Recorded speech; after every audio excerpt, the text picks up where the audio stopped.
बिस्मिल्लाहिर्रहमानिर्रहीम। सबसे पहले मैं अल्लाह ताला का सर झुकाकर शुक्र अदा करती हूँ कि अल्लाह ताला ने आज नवाज़ शरीफ साहब को सुरखरू किया। मेरी बात तो बहुत बाद में आती है, लेकिन आज जब मैंने जजेस के रिमार्क्स सुने और जब मैंने आज बिल्कुल रिवर्सल होते देखा एक चीज़ का, तो मुझे पूरे हेयरिंग में सिर्फ अल्लाह ताला की याद आ रही थी और मैं ये सोच रही थी कि भले आजमाइश आ जाती है इंसान पर, झूठ बोला, बुहतान लगाया, 6 साल इसी में गुजर गए। आजमाइश थी, लंबी थी, लेकिन अल्लाह ताला ने आज सुरखरू किया। और झूठ की शेल्फ लाइफ होती है, कुछ साल भी हो सकती है, लेकिन झूठ का इख्तिताम इसी तरह होता है जहाँ जिस तरह आज हुआ। तो सबसे पहले तो मैं आजिज़ी से अल्लाह ताला का शुक्र अदा करती हूँ, अपने वकला का, ख़ुसूसन जो मेरे पहले वकील थे सलमान अकरम राजा साहब, और उसके बाद अमजद परवेज़ साहब। मैं ख़ुसूसन अमजद परवेज़ साहब का और उनकी पूरी टीम का तहे दिल से शुक्रिया अदा करती हूँ कि जिस तरह से उन्होंने मेरा जितनी मेहनत से, जितनी लगन से उन्होंने मेरा केस लड़ा, ईमानदारी से। मैं उनको सिर्फ दुआ दे सकती हूँ, अल्लाह ताला इसकी जज़ा दे उनको। बात करा दें अगर कराना। 1 मिनट। अस्सलाम वालेकुम अंकल।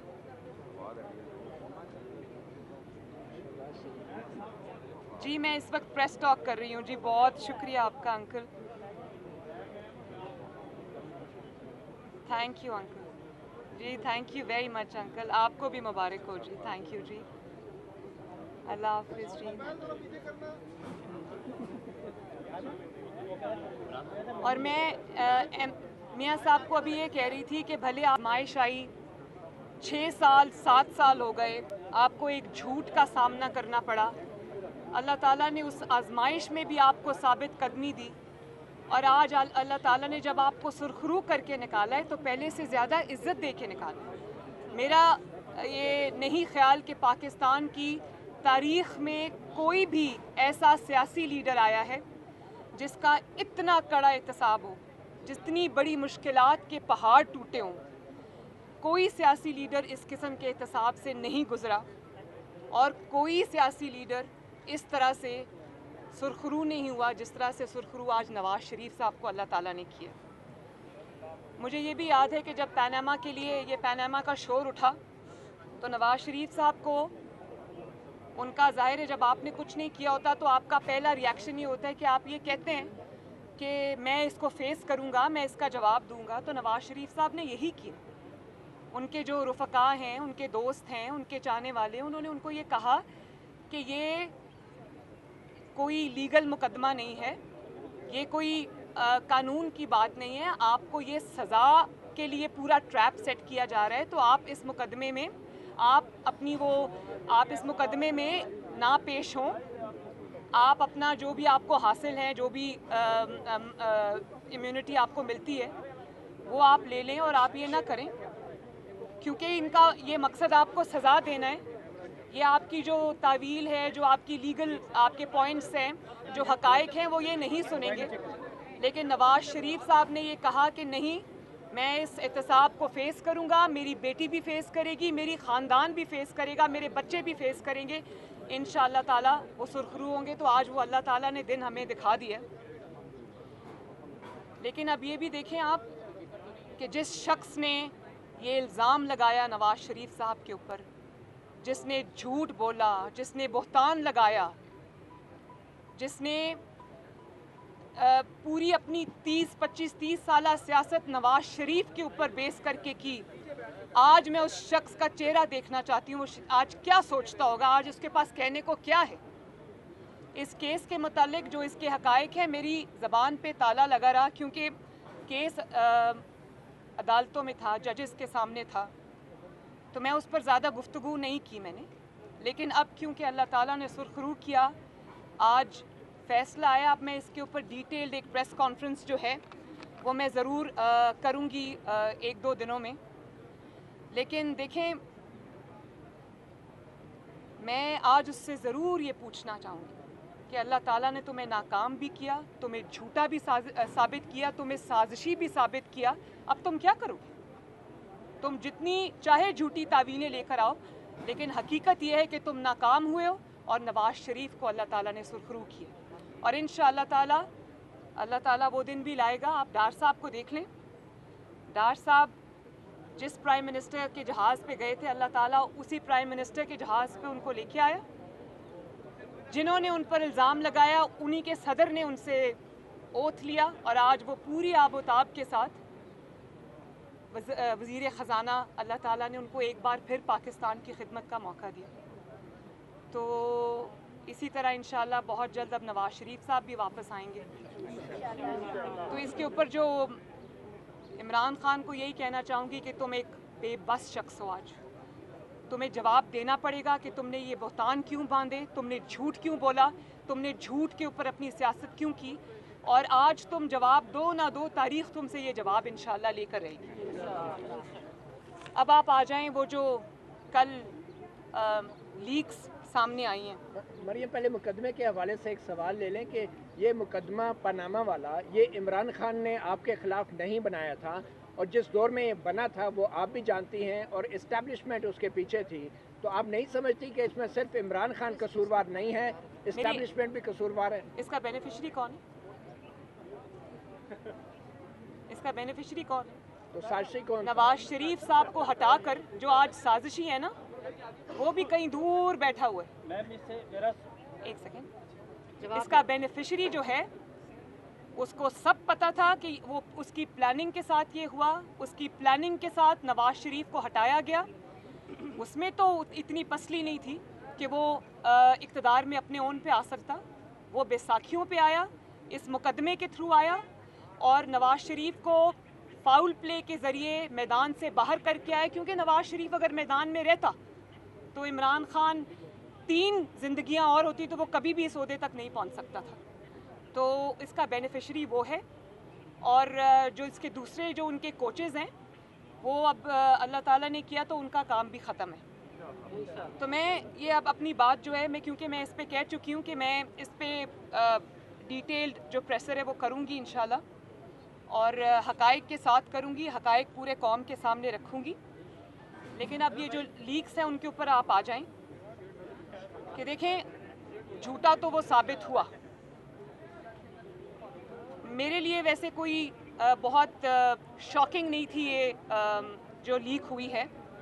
मैं ये पहले दिन से जानती थी कि ये झूठा साजिशी मक्कार शख्स है।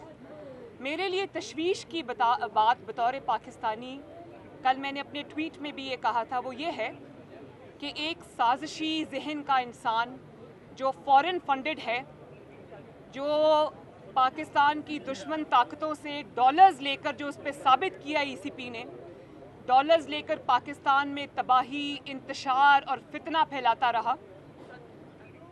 एक गैर जिम्मेदार शख्स जिसको ये भी पता नहीं है कि मुल्क की सलामती से खेलना कितना संगीन जुर्म है, वो 4 साल इस मुल्क के स्याहो सफ़ेद का मालिक रहा। और जब उसको वोट ऑफ नो कॉन्फिडेंस उसके ख़िलाफ़ आ रहा था, जब उसको वोट ऑफ नो कॉन्फिडेंस के अंदर उसको पता चल गया कि ये कामयाब होने वाला है, जब उसने जो मिन्नतें और वो जो उसने की थी लोगों की वो कामयाब नहीं हुई, उसको पता चल गया कि मेरे अपने अराकीन मेरे ख़िलाफ़ हो गए हैं, वोट ऑफ नो कॉन्फिडेंस जो है वो कामयाब होने जा रहा है। तो उसने साजिश का ये ड्रामा रचाया पूरी कौम के सामने। और आप देखें कल की मतलब इतनी संगीन वो बात है। वो कहते हैं कि जो मिनट्स ऑफ द मीटिंग है वो तो मेरे हाथ में, उनको मैं अपने मुताबिक वो कर लूँगा। और वो कह रहे हैं कि मैं खेलूँगा। इस पे हमने अमेरिका का नाम नहीं लेना, हमने सिर्फ इस पे खेलना है, अवाम की तकदीर से खेलना है। ये अवाम 22 करोड़ अवाम जीती जागती अवाम का मुल्क है। हमने सिर्फ अवाम के जज्बात से खेलना है, हमने सिर्फ खेलना है। और वो कहते हैं कि मिनट्स ऑफ द मीटिंग में अपने मुताबिक कर लूँगा, यानी कि आप एक इतने इम्पॉर्टेंट नेचर के डॉक्यूमेंट्स में फोर्जरी कमिट कर रहे हैं, आप टैंपरिंग कर रहे हैं और आप खेल रहे हैं, उसको खेल कह रहे हैं। खेल खेल में वो मुल्क से खेल गया और लोग तमाशा देखते रहे। आप ये देखें कि वो अभी तक कज़ाफ़ी स्टेडियम से बाहर ही नहीं निकला। उसने इस मुल्क को या ओवल स्टेडियम समझा हुआ है क्योंकि ये वहाँ से आया है, या कज़ाफ़ी स्टेडियम समझा हुआ है। वहाँ पर भी टैंपरिंग करता था, यहाँ पर भी वो उसको कह रहे हैं कि टैंपरिंग करो मिनट्स ऑफ द मीटिंग के साथ। क्या जो कौमी सलामती है वो खेल है? क्या जो नेशनल सिक्योरिटी है वो खेल है? क्या पाकिस्तान के जो मफादात हैं वो खेल हैं? क्या जो खारजा अमूर हैं, फॉरेन पॉलिसी है पाकिस्तान की, वो खेल है? और आप ये देखें कि वो अपनी पूरी जो उसको इक़्तिदार छोड़ के उसको लग रहा था कि मैं जा रहा हूँ, उसने जाल साजी की, मक्कारी की, साजिश का पूरा ड्रामा क्रिएट किया और कहता है अमेरिका का नाम नहीं लेना। लोगों को कहता है ग़ुलामी से, ज़ंजीरों से आज़ाद हो जाओ, आज़ादी के भाषण देता है। और नाम पूछो अगर किसी का तो ABC पढ़ता है, XYZ कहता है और कहता है अमेरिका का नाम नहीं लेना, सिर्फ इस पे खेलना है। तो ये एक पैटर्न है। आप ये देखें कि जो इंसान किस तरह ये जो पनामा वाली साजिश के थ्रू इक़्तिदार में आया, RTS बिठाया अपने इक़्तिदार की खातिर, उसके बाद फ़ॉरेन फंडिंग ली गैर मुल्की कुव्वतों से, उससे मुल्क को डिस्टेबलाइज़ किया, पता नहीं वो पैसे कहाँ कहाँ इस्तेमाल हुए, उससे मुल्क को डिस्टेबलाइज़ किया। और उसके बाद आप पैटर्न देखें कि क्या कह रहा है। जब IMF की ये जो डील की बात हो रही थी, IMF ने जब पैसे देने थे, अभी पहली ट्रांच नहीं आई थी, तो आपने सब ने वो सुनी वीडियो थी जिसमें शौकत तरीन साहब ये कह रहे थे कि ये ख़त लिख दो ताकि पाकिस्तान को पैसे ना मिले। पहले आपने IMF के साथ मुआहदा किया, उसमें पाकिस्तान को गिरवी रख दिया, उसके बाद जाते जाते उस मुआहदे को फ्लाउट कर गए, और फिर आपके अंदर इतनी हिम्मत है कि आप इतनी बड़ी गद्दारी कर रहे हैं कि अपने लोगों को कह रहे हैं फ़ोन करके ख़त लिखो कि पाकिस्तान को पैसे ना मिले। आपको ये पता है कि पाकिस्तान को अगर ये पैसे ना मिलते तो पाकिस्तान डिफ़ॉल्ट कर जाता, पाकिस्तान के करोड़ों अवाम भूखे मर जाते। इस किस्म के शख्स की ज़हनियत पे इंसान क्या बात करे सवाए हैरानी के। और आप ये देखें कि उसका उस साजिश की बेस पर जो इसने आज़म खान के साथ बैठ के प्राइम मिनिस्टर्स ऑफिस में घड़ी, प्राइम मिनिस्टर के ओथ को वायलेट किया। प्राइम मिनिस्टर का ओथ क्या कहता है, वो और बात है कि इनको ओथ भी पढ़ना नहीं आया, कागज़ से देख के भी पढ़ना नहीं आया, ऐनक लगा के भी पढ़ना नहीं आया। तो अपने ओथ को आपने वायलेट किया, आपने पाकिस्तान के और पाकिस्तान की सिक्योरिटी के इंटरेस्ट के ख़िलाफ़ अपने ऑफिस में बैठकर साजिश की। और किस चीज़ पे? वो जाल साजी की बेस पर वो साजिश आपने की, और उसी जाल साजी की बेस पर आपने पाकिस्तान के इदारों को तनकीद का निशाना बनाया, पाकिस्तान के इदारों को आपने कंट्रोवर्सीज़ में फेंका, धकेला। और आपका चीफ ऑफ स्टाफ ARY पे बैठकर एक ख़त पढ़ता है, रिटन एक लेटर पढ़ता है जिसमें वो फ़ौज के अंदर जो है वो डिवीज़न क्रिएट करने की खुलेआम बात करता है। और ये आपने उसी साजिश की बेस पर, उसी जाल साजी की बेस पर, उसी टैंपरिंग की बेस पर आपने क्या किया?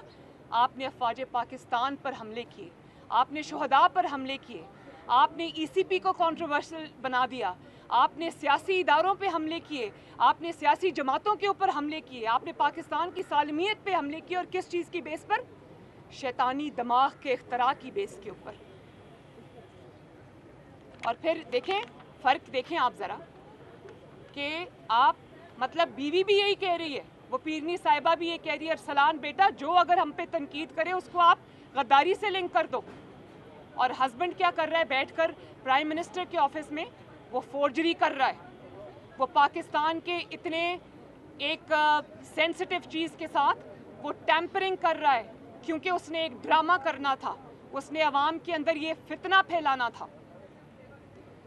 और फिर पाकिस्तान को दुनिया भर में बदनाम करता है, निकल जाता है, बच के निकल जाता है। उसी साजिश की बेस पर, उसी जाल साजी की बेस पर, उसी फोर्जरी की बेस पर, उसी शैतानी खेल की बेस पर वो पाकिस्तान को आलमी इस्टेब्लिशमेंट का ग़ुलाम कहता रहा, पाकिस्तान को एक कमज़ोर रियासत बताता रहा और बचकर निकलता रहा।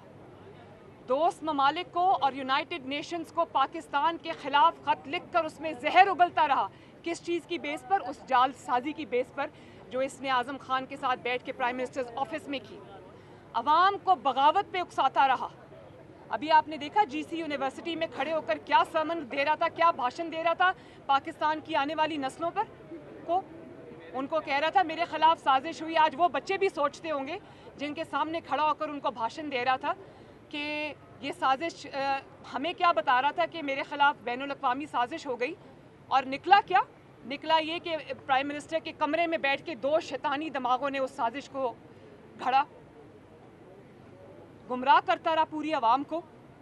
फिर अफवाज पाकिस्तान में फूट डालने की कोशिश करता रहा, उसी जालसाजी की बुनियाद पर मीर जाफ़र कहता रहा, मीर सादिक कहता रहा, जानवर कहता रहा, उसी साजिश की बुनियाद पर। और फिर मज़हब के साथ खेलता रहा, लोगों को कहता रहा कि इनको वोट देना गुनाह है, मुझे वोट देना सवाब है, जो इनको वोट देगा वो शिर्क करेगा।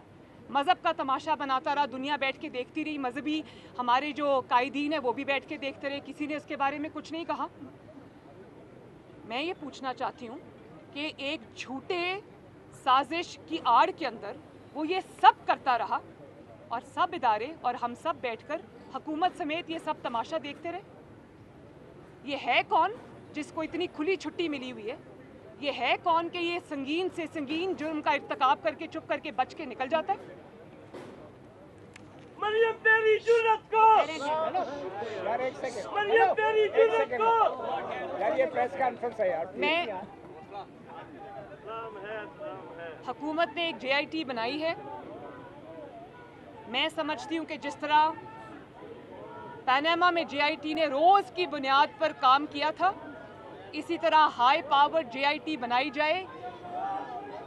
ये संगीन मसला है, इनको ज़रा प्लीज़ चुप कराएं, बात करने दीजिए प्लीज। ये इससे ज़्यादा संगीन नौयत का जुर्म कभी किसी प्राइम मिनिस्टर ऑफ पाकिस्तान ने, मैं कहती हूँ करना तो दूर की बात है, कोई सोच भी नहीं सकता।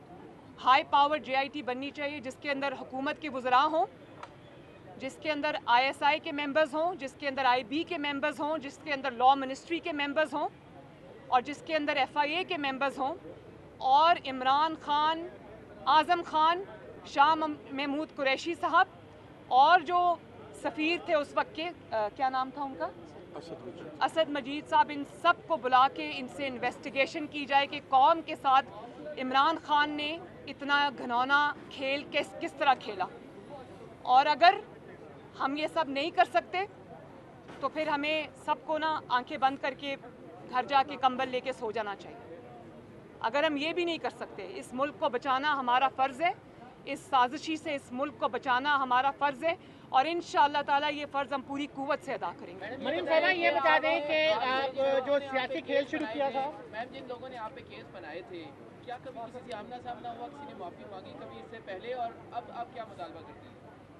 देखिए, मुझे किसी से माफ़ी मंगवाने की ज़रूरत नहीं है, एज़ लॉन्ग एज़ जब वो ये साजिश कर रहे थे तो शायद वो ये भूल गए थे कि वो बहादुर शाह ज़फ़र का एक बड़ा अच्छा शेर है जो मेरा गाइडिंग प्रिंसिपल भी है, और वो कहते हैं कि ज़फ़र आदमी उसको ना जानिएगा, वो कितना ही साहिब फ़हमो ज़का, जिसे ऐश में याद खुदा ना रही, जिसे तैश में खौफ खुदा ना रहा। जब आपके पास ताकत होती है तो कुछ लोगों को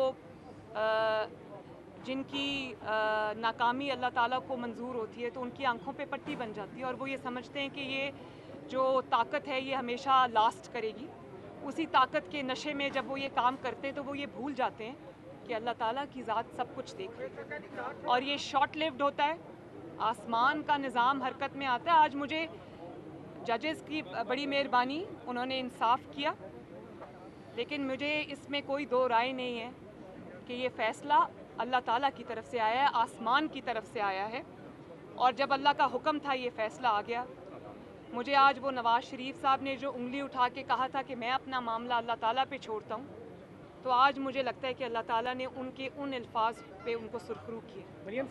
तो माफ़ी कोई मांगे ना मांगे, ये जो आज हक़ाइक़ कौम के सामने आ गए हैं, इससे बड़ी और क्या दलील हो सकती है। मरीम साहबा ये बताएं, जो सियासी खेल जिस साइफर के ज़रिए इमरान खान ने शुरू किया, उसी अब साजिश में तो खुद फंस गए, लेकिन अब वो इस्लामाबाद यलगार करने की तैयारियां कर रहे हैं। उस लाडले को अब कौन रोकेगा, क्या स्ट्रेटजी है उसको? मैं तो समझती हूँ कि जिस किस्म की चीज़ें उनके सामने, उनके ख़िलाफ़ सामने आ चुकी हैं, जिस किस्म के शवाहिद आ चुके हैं, उनको गिरफ्तार करके बंद करना चाहिए।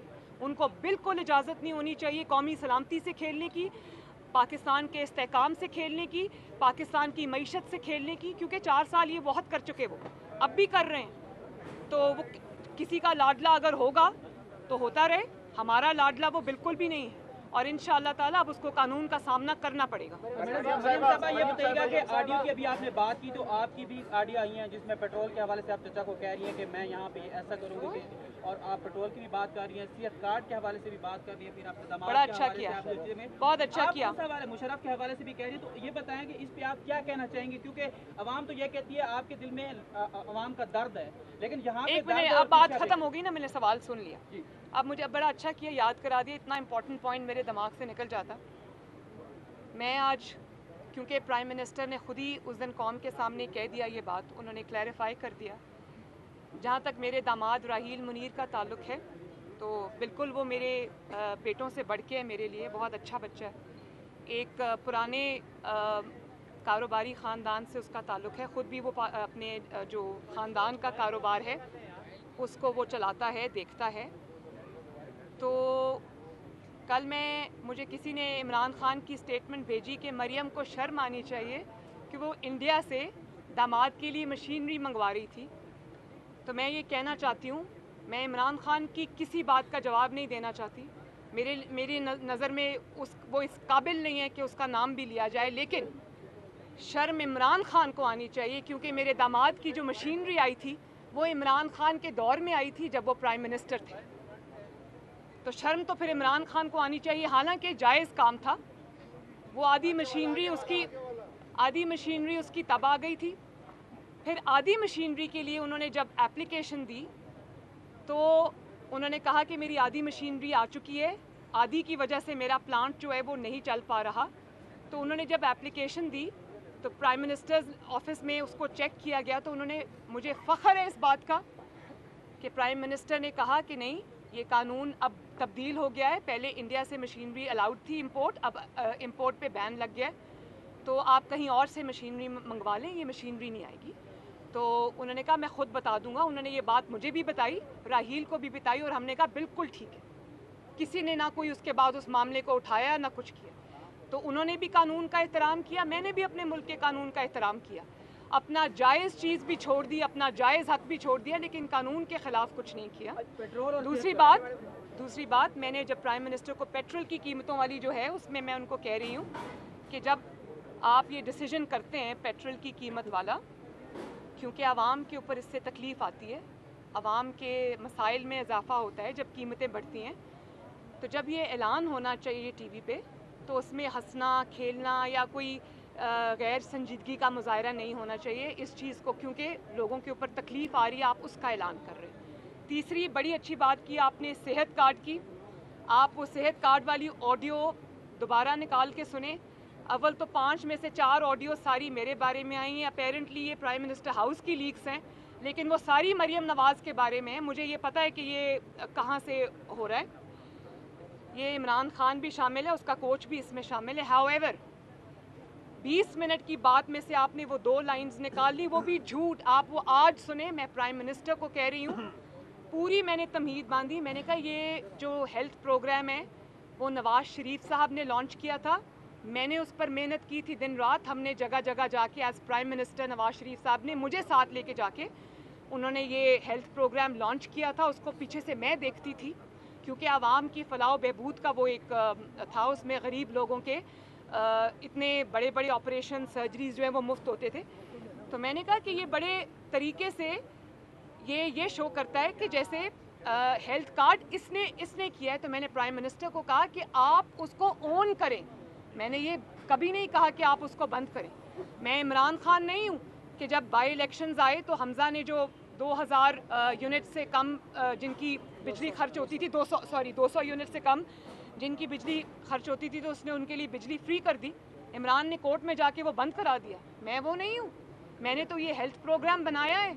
तो मैंने प्राइम मिनिस्टर को कहा आप इसको ऑन करें, और आपने कैसे उस लफ्ज़ को, इस चीज़ को इस तरह से आपने इंटरप्रेट कर लिया कि मैंने कहा उसको बंद करें। कैसे मैं इसको बंद करने का कह सकती हूँ जबकि मुझे पता है कि करोड़ों आवाम उससे फ़ायदा उठा रहे हैं। आज ज़रा दोबारा घर जाके उसको उस ऑडियो को ज़रूर सुनिएगा। आपने भी साइफर पे कहा है कि JLT कायम की जाए। इमरान खान भी कह रहे हैं कि अगर साइफर पे तहकीकात हो तो मैं असेंबली में वापस आने के लिए तैयार हूँ। दोनों तरफ से तहकीकात का मुतालबा हो रहा है, रुकावट कौन है? नहीं, तहकीकात किसकी? जालसाजी की? जालसाजी की तहकीकात नहीं होती। जालसाजी में तयन करके उसको सज़ा दी जाती है। तयन हो चुका है, वो अपने मुंह से मान रहा है कि मैंने इस पे खेलना है, मैंने नाम नहीं लेना, मिनट्स को हमने टैंपर करना है। इसके बाद अब 1 मिनट, इसके बाद अब इन्वेस्टिगेशन कौन सी रह जाती है? इसके बाद सजा देनी बाकी है, वो उसका मैं इंतजार कर रहा हूं। खान साहब ने ये भी कहा हसन, आप दोबारा जो है वो एल हो चुकी हैं, आप इलेक्शन लड़ सकती हैं, अल्लाह का शुक्र है।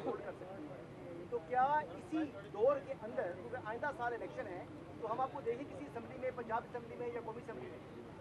इंशाल्लाह ज़रूर देखेंगे। ये नवाज शरीफ साहब, शहबाज शरीफ साहब और मेरी पार्टी फ़ैसला करेगी कि मुझे कौन सा इलेक्शन लड़ना है, कब लड़ना है। तो अल्लाह ताला के बाद ये जमात मेरी फैसला करेगी। मरियम साहिबा ऑडियो बिल्कुल करेंगे, ज़रूर करेंगे इंशाल्लाह ताला। मरियम साहिबा ऑडियो और वीडियो लीक होने का सीजन चल रहा है। ऑडियो और वीडियो लीक होने का सीजन चल रहा है। इमरान खान की भी एक वीडियो का जिक्र हो रहा है, राना सनाउल्लाह कर चुके हैं। आपकी भी एक मुबैना वीडियो है जो नैब लाहौर में थी, जब आपसे मोबाइल फ़ोन और डिवाइस पकड़ा गया था। अगर हैकर के हाथ वो लग गई और ये सिलसिला ऐसे ही जारी रहा तो क्या पाकिस्तानी सियासत इसकी मुशामिल हो सकती है या ये सिलसिला रुकना चाहिए? अच्छा, थैंक यू वेरी मच। अगर मेरी वीडियो जो नैब में इन्होंने बनाई थी वो, और मैं रात को अपने नाइट सूट में थी, ये कमरे पे इन्होंने 12 बजे धावा बोला, 15-20 लोग थे और एक ने इसी तरह मोबाइल पकड़ा हुआ था, वो मेरी वीडियो बना रहा था। तो अगर तो वो ये मोबाइल वीडियो रिलीज़ करते हैं तो इससे ज़्यादा उनके लिए शर्म की और नामोशी की कोई बात नहीं है कि एक आप खातून जो कि आपके पास कैदी है, कैदियों के भी हकूक़ होते हैं, भले वो मासूम हो, उन्होंने कोई जुर्म ना किया हो, पॉलिटिकल कैदी हो, उसके भी कुछ हकूक़ होते हैं। आपने उसकी इजाज़त के बगैर आपने उसके कमरे पे रात को धावा बोला, आपने एक खातून की वीडियो बनाई और उसके बाद आप वो कहते हैं कि हम रिलीज़ करेंगे। करें रिलीज़, ज़रा दुनिया भी देखे कि आपने कैद में, जो मरियम नवाज़ ने अपने मुँह से आज तक नहीं कहा, क्योंकि मैं विक्टिम कार्ड प्ले नहीं करती, मैं औरत कार्ड प्ले नहीं करती। अच्छा है वीडियो रिलीज़ करें ताकि पूरी पाकिस्तान को और पूरी दुनिया को ये पता चले कि मरियम नवाज़ के साथ जेल में इन्होंने क्या किया। आपसे मोबाइल फोन पकड़ा गया था या दूसरी डिवाइस बात, साथ? इसको भी जरा दूसरी बात, जब वो वीडियो बन रही थी वो नैब का अपना दिया हुआ था। नैब ने खुद आपको दिया था? नैब के अपने लोगों ने मुझे घर पे बच्चों से बात करने के लिए बुला के देते थे, बात कराते थे और ले जाते थे, लेकिन उनमें वो 1-2 शख्स शामिल थे, पूरे लोग नहीं थे। तो तभी तो वो उस पर चुप कर गए, वरना अगर मेरे से निकला होता तो उन्होंने कहना था कि ओहो ये हो गया वो हो गया। दूसरा भी एक सवाल आपने किया, कौन सा? कंडेम करना चाहिए, ऑडियो वीडियो लीक हो रही है, पाकिस्तानी सियासत इसकी मुतामिल हो सकती है, ये सिलसिला रुकना चाहिए? देखिए, एक तो सबसे पहली बात ये कि जो आपने 2 ऑडियोज़ को और वीडियोज़ को कंपेयर किया ना, मुस्लिम लीग नून की क्या ऑडियोज़ सामने आ रही हैं, वज़ीर आज़म की क्या ऑडियोज़, मेरी क्या ऑडियो सामने आ रही हैं। आप हमारी भले खुफिया ऑडियो रिलीज़ करें या मीडिया के सामने की बात करें या हमारी आपस की ख़ानदानी गुफ्तगू लें या प्राइवेट जो कॉन्वर्सेशंस है वो लें, मुस्लिम लीग नून की जो भी ऑडियो बाहर आएगी उसमें ये होगा कि ये मुल्क के हमदर्द हैं, ये कानून का एहतराम करते हैं, मुल्क के लिए सोचते हैं। और आप दूसरी साइड पे देखें, इनकी जो ऑडियोज़ इमरान खान समेत उसकी पूरी जमात की जो ऑडियोज़ जो वीडियोज़ सामने आ रही हैं वो इतनी ख़तरनाक है कि मैं तो ये सोच रही हूँ कि मुल्क दुश्मन जिसको अब जो गद्दार के ज़िम्मे में आता है, मैंने ये लफ्ज़ कभी किसी को नहीं कहा, लेकिन जो गद्दारी का मुर्तकिब हुआ है, आपने उस मुल्क, उस इंसान को, उस गद्दार को आपने इस मुल्क की किस्मत से खेलने की इजाज़त दी। तो ऑडियोज़ में जो फ़र्क है वो पूरी कौम के सामने है। मुस्लिम लीग नून के लिए बड़ी इज्जत अफजाई की बात है। मैडम, हाई कोर्ट का जो आज का फैसला है, क्या उसके खिलाफ आपकी हुकूमत सुप्रीम कोर्ट में अपील करेगी? किस चीज़ की अपील? अपील तो नैब को करनी चाहिए कि हमारा मुकदमा पिट गया, मैं क्या अपील करूं भाई। और दूसरी नहीं एक मिनट, और दूसरी बात ये एक मिनट और दूसरी बात ये कि मैं 6-7 साल हो गए हैं मुझे अदालतों में धक्के खाते हुए, तो अभी आपका दिल नहीं भरा मतीउल्लाह जान साहब? इमरान खान साहब ने कहा, आपसे वैसे मुलाकात ही नहीं हो पाती। इमरान खान साहब ने IT बेस्ड जो है कंपनी है जिसका फ्रंट पे टेलीविजन चैनल है, वो कायदे मोहतरमा एक फोटो दे इस सवाल का जवाब जरा। नहीं, एक मिनट, ये बात, कोई IT कंपनी है हसन, एक मिनट है, कोई IT कंपनी नहीं है, ये इमरान खान है, उसका कोच है, उसके साथ 1-2 चैनल्स हैं, ये उन्हीं का नेक्सस है। बहुत शुक्रिया।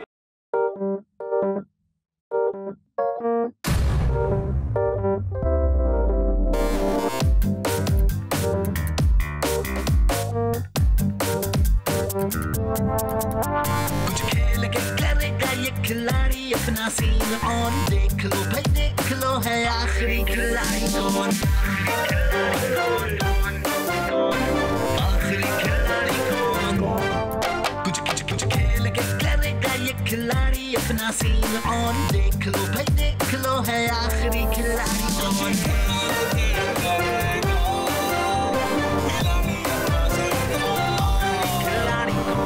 यहाँ ऐसा कुछ नहीं होगा, दिमाग चलाओ, जवाब बताओ और लाखों ले जाओ। आखिरी खिलाड़ी कौन? आखिरी खिलाड़ी कौन, पीर और मंगल शाम 7 बजे सिर्फ बोल एंटरटेनमेंट पर। सबसे ज्यादा व्यूज, सबसे ज्यादा रील्स और सबसे ज्यादा रेटिंग के साथ बोल अब भी नंबर 1 पोजीशन पर बरकरार। सब्सक्राइब करें और बेल दबाएं ताकि कोई खबर रह न जाए।